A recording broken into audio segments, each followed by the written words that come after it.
కామారెడ్డి జిల్లా నరసన్నపల్లిలో వికలాంగురాలు భర్త ఇంటి ముందు ఆందోళనకు దిగింది. జశ్వంత్ రెడ్డి తమను ప్రేమించి పెళ్లి చేసుకుని 6 నెలలు కాపురం చేసిన తర్వాత తల్లి మాటల నుండి వదిలేసి వెళ్లిపోయాడంటూ రజిత ఆవేదన వ్యక్తం చేస్తోంది. తమ భర్తకు మరో అమ్మాయితో పెళ్లి చేయాలని జశ్వంత్ తండ్రి శ్రీనివాసరెడ్డి చూస్తున్నాడంటూ ఆరోపించిందామె. పోలీసులకు ఫిర్యాదు చేసినా స్పందించకపోవడంతోనే భర్త ఇంటి ఎదుట న్యాయం కోసం ఆందోళనకు దిగిందామె.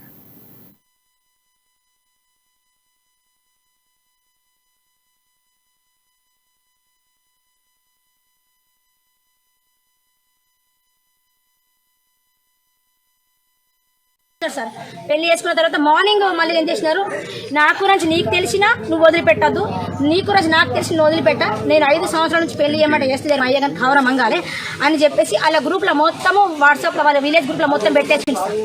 మొత్తం వేరేనే ఉంచినారు సార్. వేరే ఉంచినాక మళ్ళీ మా మామయ్య కేసు పెట్టినాడు. ఆస్తులకు నా కొడుకు ఎలాంటి సంబంధం లేదు, నా కొడుకు సంపాదించినప్పుడే ఆస్తికి రావాలి, అవందాకా రావద్దు అంటే సరే అని చెప్పేసి మా భర్త అన్నాడు.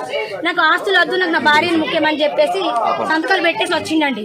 మళ్ళీ ఈ ఊరిలో మొత్తం కాల్ చేసిన జశ్వంత్ పెళ్లి చేసుకున్నవారంటే వాళ్ళు చేసుకున్నా అని చెప్పేసి మళ్ళీ ఊరు సర్పంచ్ కూడా కాల్ చేసి మా అమ్మ నుంచి పెళ్లి చేసుకున్నా, మా శ్రీనివాస్ రెడ్డి, సామ్యల్ రెడ్డి, సంతోష్ రెడ్డి అని కొట్టాలని చూస్తున్నారు, నాకు కొంచెం హెల్ప్ చేయండి, నేను పెళ్లి చేసుకుని తప్పేముందని చెప్పేసి విలేజ్ వాళ్ళకు కూడా చెప్పినారు సార్.